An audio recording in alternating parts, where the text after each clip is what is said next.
Hi everyone, I'm Michelle and welcome back to Sweet Pea Farm. Today we are going to go over a really simple and fun needle felting project. So we're going to be making a needle felted pumpkin and I'm going to go through the steps I use to make it. If you've taken our class, this is just a refresher for you. If you have not, that's okay. You can do it yourself at home with the supplies you have. The class people will have the supplies from the class. They go home with extra wool to make another. So that's what this is for today, to help you guys learn a quick, fun little project. These are great little fall decorations and you can make them your own. You can make them any color you want. You can add designs or not. So make it yours and have fun with it. And let's get started. Now we are going to start with our core wool and we are just going to roll that into a tight ball like so. And you just want to keep kind of folding over each side so that it doesn't become oblong, and tightly roll. And then when you get done rolling, tack in the wool where it stopped, kind of seal up that edge, and then you can go around the entire piece and continue felting until you get a nice shape that you're happy with for your pumpkin. You can make these as big or as small as you like. I like to make them kind of flatter than completely spherical, so flatter like this and kind of more round this way. But you can make them taller if you want taller pumpkins. You can do a variety of different ways and just make it fun because it's yours and all pumpkins are different, which is kind of the fun part of this project. They're very easy to make because this is the real main shape. We are going to felt this until it becomes fairly firm. And if this is new to you, the biggest trick about it is getting the wool wrapped tightly. The more tightly you wrap the wool in the beginning, the less poking you'll have to do. So if you just gently wrap, I'm going to take some more core wool from over here, but if you just kind of gather it together like this and try to stab, it will be very frustrating because you'll have a lot of stabbing to do. But if you actually take the wool and condense it down and press the air out and roll it, you'll have a lot less stabbing to do. So that's how you want to try to get going with your sphere and your pumpkin shape. And like I said, I like to felt mine more flat and just keep going at it until it's all around. Now you don't need it rock hard because you're going to be using a really firm needle to make indents in the pumpkin, but you do want it to be well felted. So make sure that you cover the whole thing. And I'm going to switch to my shape I've already done for the effort of making this video not too long. So I felted this relatively decently. Now I could keep going if this was the top coat, but it's not. This is just the core piece, so I'm going to stick with that.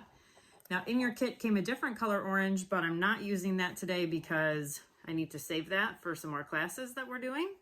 So you just take the little bit of orange, and I like to wrap it this way and kind of tack that down, and then come back with the other piece of orange and wrap it the opposite way. So all of the white is covered up. Now we're working with Roving. There's all sorts of fiber processes that, bats are what we use for the core wool. The core wool that we use comes in bats. This color just is made in a roving form, which just means that it's longer, skinnier pieces instead of the big sheets of bats. So I'm just felting that in, and then I'm going to cover this piece up over here.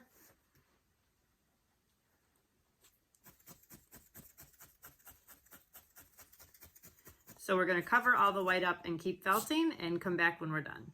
So here we are with the pumpkin shape covered in our orange color. And like I said, you can make these any color you would like. The kit comes with a bit of a lighter orange, but you can also make them blue or white. Pumpkins come in all sorts of colors, so do whatever floats your boat. And you could keep stabbing at this for a very long time to get it all completely perfect.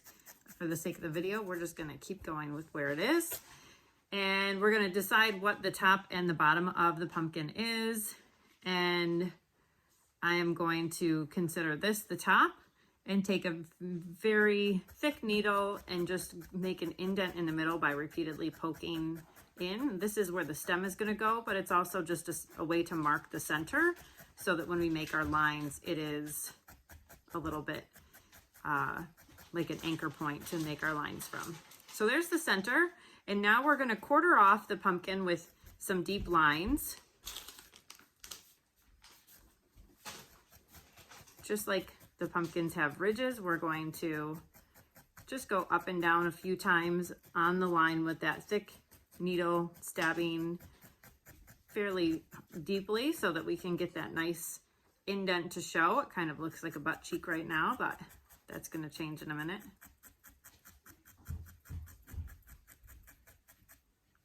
I don't go around the bottom because I'm going to actually felt the bottom to sit flat in a minute. So I'm going to go straight across from there and felt down this side for a nice indent.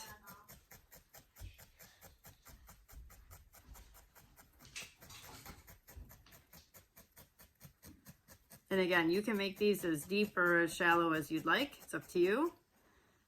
If your piece underneath is felted pretty hard, it's going to take you longer to get these indents to kind of take shape. So that's why this is a great beginner project, because you don't need to felt it too densely. Now I'm just going to go straight across from the center on the other sides.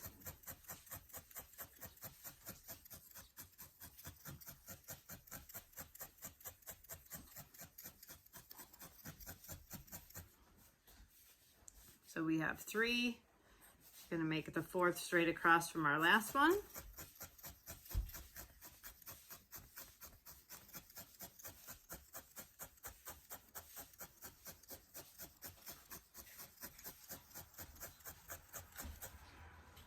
So now that we have it quartered off, we're just going to split each section in half with another line.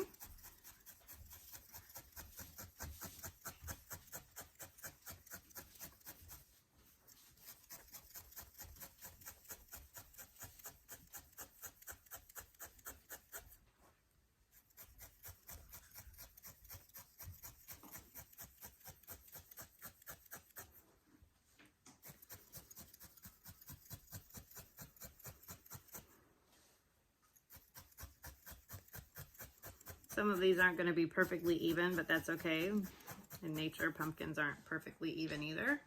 So you see how we're going here. We've got 2 more sections to cut in half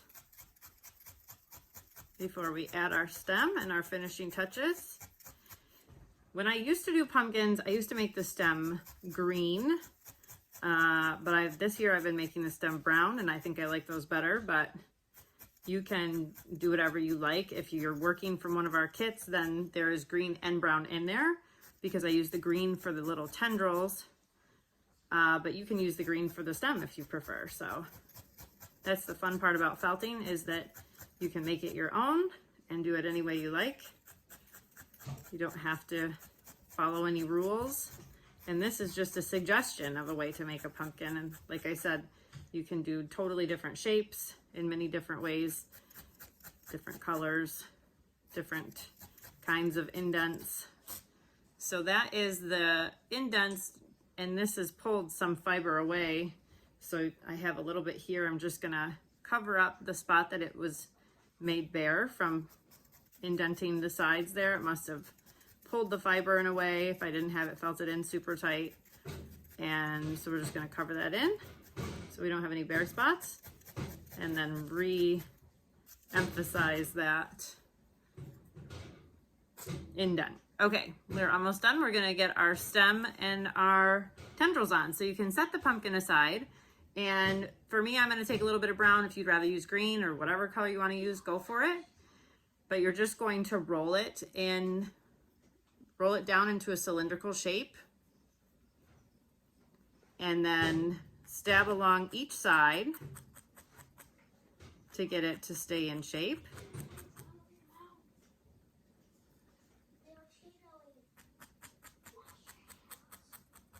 Keep stabbing around all sides of it so that it stays nice and in shape.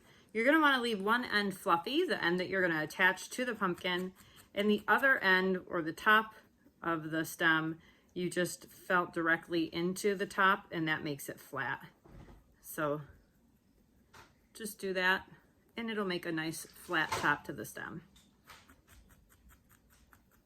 You don't want to stab way too far through, because if you go through to the other side, it's going to poke fibers out and make it look fuzzy. You can kind of see that there. So just try to stab it just in. You don't need to stab it all the way through to the sponge. The sponge is there just in case you do go all the way through, so that you're not breaking your needles. But there's a nice little stem for us, and we just attach it into that indent that we made from the beginning when we started our shape. And you're just going to stab around the fuzzy base and stab that into the pumpkin, and that will hold it in place. And now you get to choose if you want to make tendrils. If you don't, then you're done for the most part. But I'm going to add some little green tendrils by taking some of this green fiber, just tiny bits, and I'm going to rub it between my fingers, and that's going to make it kind of a solid, you know, little line. I'm going to take a fine needle, because this is such a small piece, and kind of do the same thing I did with the stem, stabbing up and down. And then I'm going to, again, just rub it in my hand or between my fingers to just kind of get rid of those little wispy bits. And I'm going to attach this at the base of the stem. And then to make it look kind of like a real tendril, I'm just going to curl it over, leave some of it up in the air, and attach the bottom like so. Maybe make another little tendril.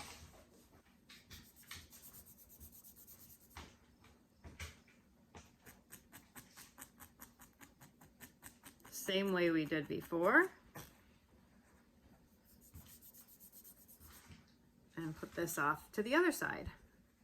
Attach it at the base. And these are, you know, they're not toys. They're made for decoration. So you definitely want them to be well made so that they last, but they're not going to be something that's played with. So they'll stand up to the test of time. So then, now that I've made sure that this is my bottom, I'm just going to stab that kind of flat to make it sit nicely on the shelf or wherever you're going to put it. It already probably would, but this will just kind of help it not bob off every time it gets knocked. You know, if it has a nice little flat base, it's a little bit easier to keep it put and keep it from falling. Now, these things, for some reason, cats and dogs love to destroy wool felted items, so you want to make sure if you are sitting it on a shelf that's not closed in, that you keep it away from your pets, because they will likely play with it and destroy it. But there you have the little pumpkin. So I hope you guys enjoyed this project. It's a nice, fun, little easy beginner needle felting project. It's great for kids even, and just a lot of fun to do for fall. Great little decoration. So I hope you enjoyed it, and please hit that subscribe button so that you can follow along with some other projects we're doing. I really appreciate it. And hit the thumbs up. It helps us out a lot. And I hope you guys have a great rest of your day. Thanks so much for hanging out with me.